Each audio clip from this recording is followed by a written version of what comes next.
Dans le cadre du modèle que nous allons utiliser dans ce cours, le référentiel des emplois et des compétences est composé de 4 notions, que sont le post-type, l'emploi, le métier et la famille professionnelle.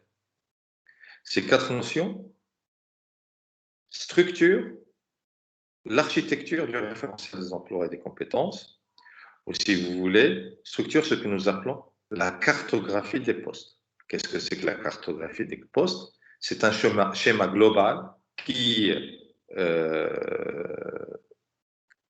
présente en quelque sorte l'organisation des postes ou l'organisation de l'architecture des postes sur la base d'une logique d'exigence de compétences et de proximité entre les postes en matière de compétences. Alors, nous allons définir chacune de ces notions. Premièrement, post-type.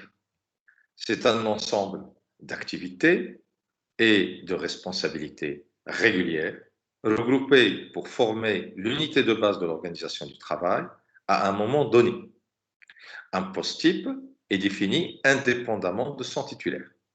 Cette dernière phrase est très importante. Un post-type est défini indépendamment de son titulaire, ce qui renvoie à l'un des principes essentiels de la gestion prévisionnelle des emplois et des compétences, à savoir la distinction entre l'individu et le poste. Maintenant, quand nous disons que le post-type est un ensemble d'activités et de responsabilités régulières, ce terme régulière doit être commenté.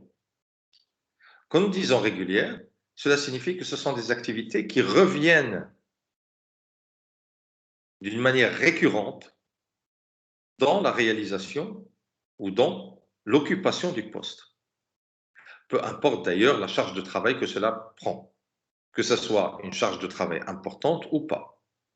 Par exemple, un contrôleur de gestion doit préparer le conseil d'administration en produisant tous les documents nécessaires qui vont permettre aux membres du conseil d'apprécier le niveau de performance de l'entreprise. Donc, il va calculer des ratios, il va préparer le budget prévisionnel et il va apprécier la réalisation du budget de l'année précédente. Ce travail-là, il va lui prendre 2 semaines ou 3 semaines avant la date du conseil d'administration. Ce n'est pas beaucoup sur 54 semaines.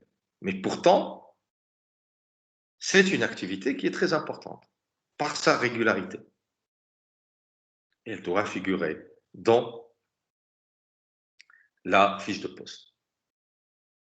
Le comptable, il va élaborer un bilan provisoire une fois tous les 3 mois. C'est un bilan trimestriel. Avec même l'usage aujourd'hui des logiciels, etc., c'est quelque chose qui ne va pas lui prendre beaucoup de temps. Mais c'est une activité importante par sa récurrence. Maintenant, ce qu'on ne trouve pas dans les fiches de poste, ce sont les activités qui auraient un caractère exceptionnel. Que signifie un caractère exceptionnel? Ce n'est pas seulement qu'elles ne sont pas là,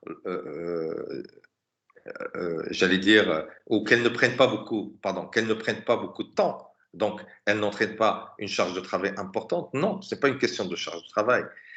Ce qui est exceptionnel, c'est-à-dire qu'elles peuvent être là en réaction à des risques peu probables. Des risques peu probables.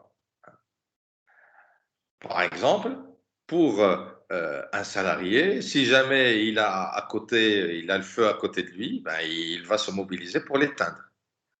On n'a pas besoin d'écrire ça dans sa fiche de poste. Vous voyez? Donc, on n'écrit que ce qui est récurrent, hein, et ce qui revient d'une manière régulière. Maintenant, on ne s'arrête pas aux fiches de poste en matière de gestion prévisionnelle des emplois et des compétences. Et pourquoi? Parce que quand nous allons vers des entreprises à taille importante, supposons des banques par exemple, ou une grande entreprise publique, etc., on va se retrouver avec 200, 300, 400 postes. Et ce nombre est très important.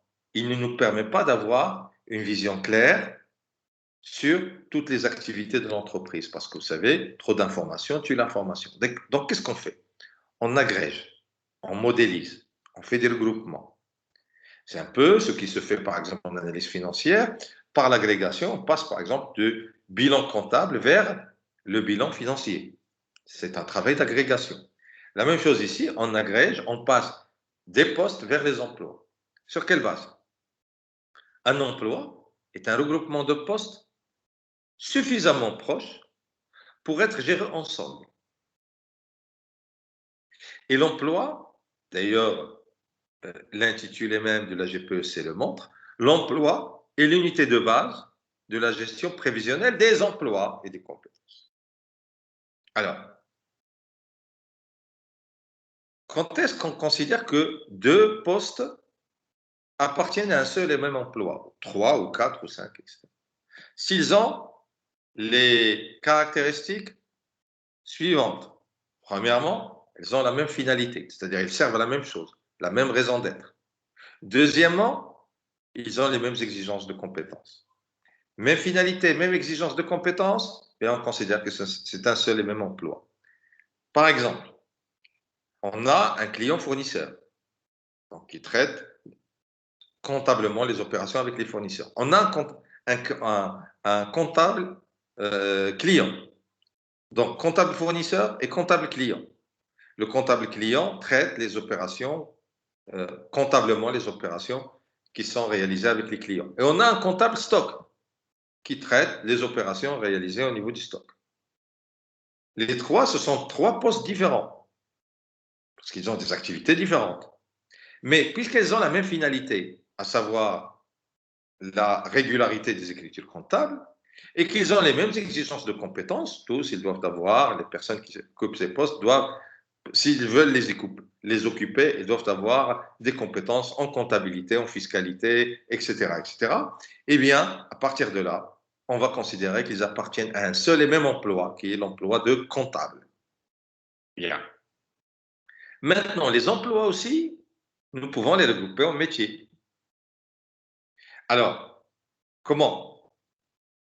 Deux emplois appartiennent à un seul et même métier s'ils ont des finalités proches, hein, on ne parle plus de même finalité, mais finalités proches, d'accord? Et qu'ils s'articulent autour des mêmes domaines de compétences techniques. S'articulent autour des mêmes domaines, pas les mêmes compétences, non, mêmes domaines de compétences techniques. Donc, à partir de là, en restant dans l'exemple du comptable, donc le comptable, vous avez à un niveau moindre, vous avez le chef comptable, pardon, à un niveau moindre, vous avez l'aide comptable, et à un niveau supérieur, vous avez le chef comptable. Les trois appartiennent à un seul et même métier, qui est le métier de la comptabilité. Ils n'appartiennent pas au même emploi, parce qu'ils n'ont pas les mêmes exigences de compétences. Le chef comptable a des exigences de compétences plus importantes que celles du comptable. Et le comptable a des exigences de compétences plus importantes que celles de l'aide comptable. C'est pourquoi on dit que à l'intérieur d'un seul et même métier, eh bien, nous trouvons l'espace normal de la gestion de carrière, c'est-à-dire de la gestion des promotions internes. Un jour, un aide comptable deviendra comptable. Et un jour, un des deviendra chef comptable. Pas tous, bien sûr. Tout le monde ne va pas bénéficier des promotions. Mais celles et ceux qui ont hein, le meilleur potentiel pour évoluer. Puis, les métiers aussi, hein, eh bien, nous pouvons les regrouper en une famille professionnelle. Sur quelle base? Eh bien, on va prendre les grandes fonctions de l'entreprise et ces grandes fonctions de l'entreprise, on va devoir leur affecter les métiers qui leur correspondent. Par exemple, le comptable avec le, excusez-moi, le métier de la comptabilité, avec le métier de la gestion de trésorerie, avec le métier de l'analyse financière, on va considérer que ces trois métiers appartiennent à une seule et même famille professionnelle, qui est la famille professionnelle finance.